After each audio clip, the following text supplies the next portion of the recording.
Welcome back. In this video, we'll dive into an interesting variation of a classic dynamic programming problem, finding the number of longest increasing subsequences. This is a popular coding interview question that tests your understanding of array manipulation and state management. Let's define the problem. You are given an integer array called nums. Your task is to return the total number of longest increasing subsequences.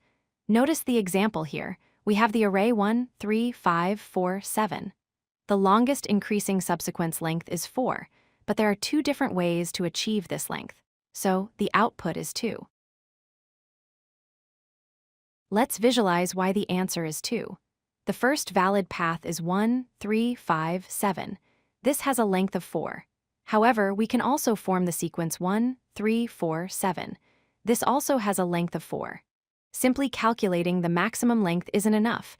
We need to keep account of how many times we achieve that maximum length. To solve this, we will use dynamic programming with two separate arrays.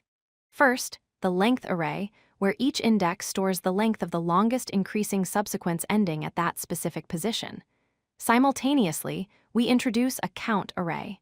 This array stores the number of ways to achieve that maximum length ending at index I.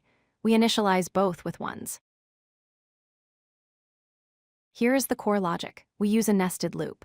For every element I, we check all previous elements j. If nums at I is greater than nums at j, we have two cases. Case 1, if we found a strictly longer sequence, we update our length and inherit the count from j. Case 2, if we found another sequence of the same maximum length, we simply add the count from j to our current total.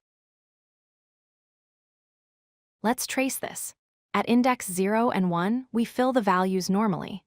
Now look at index 2, which has the value 5. It is greater than 1, so we can extend that sequence. It is also greater than 3. Since extending from 3 gives us a length of 3, which is the new maximum, we update the length at index 2 to 3 and inherit the count. Moving to index 3 with value 4. It is greater than 1 and 3.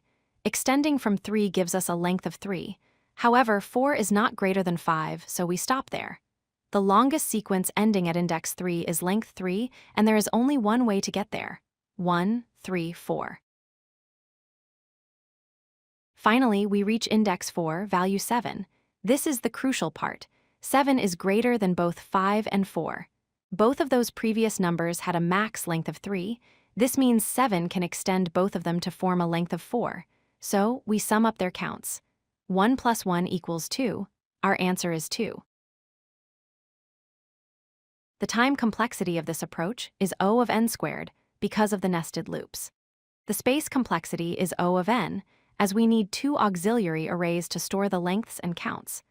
While there are more advanced O of n log n solutions using segment trees, this dynamic programming approach is the standard solution expected in most interviews.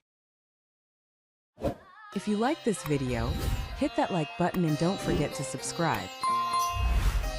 Visit codelucky.com for more such useful content.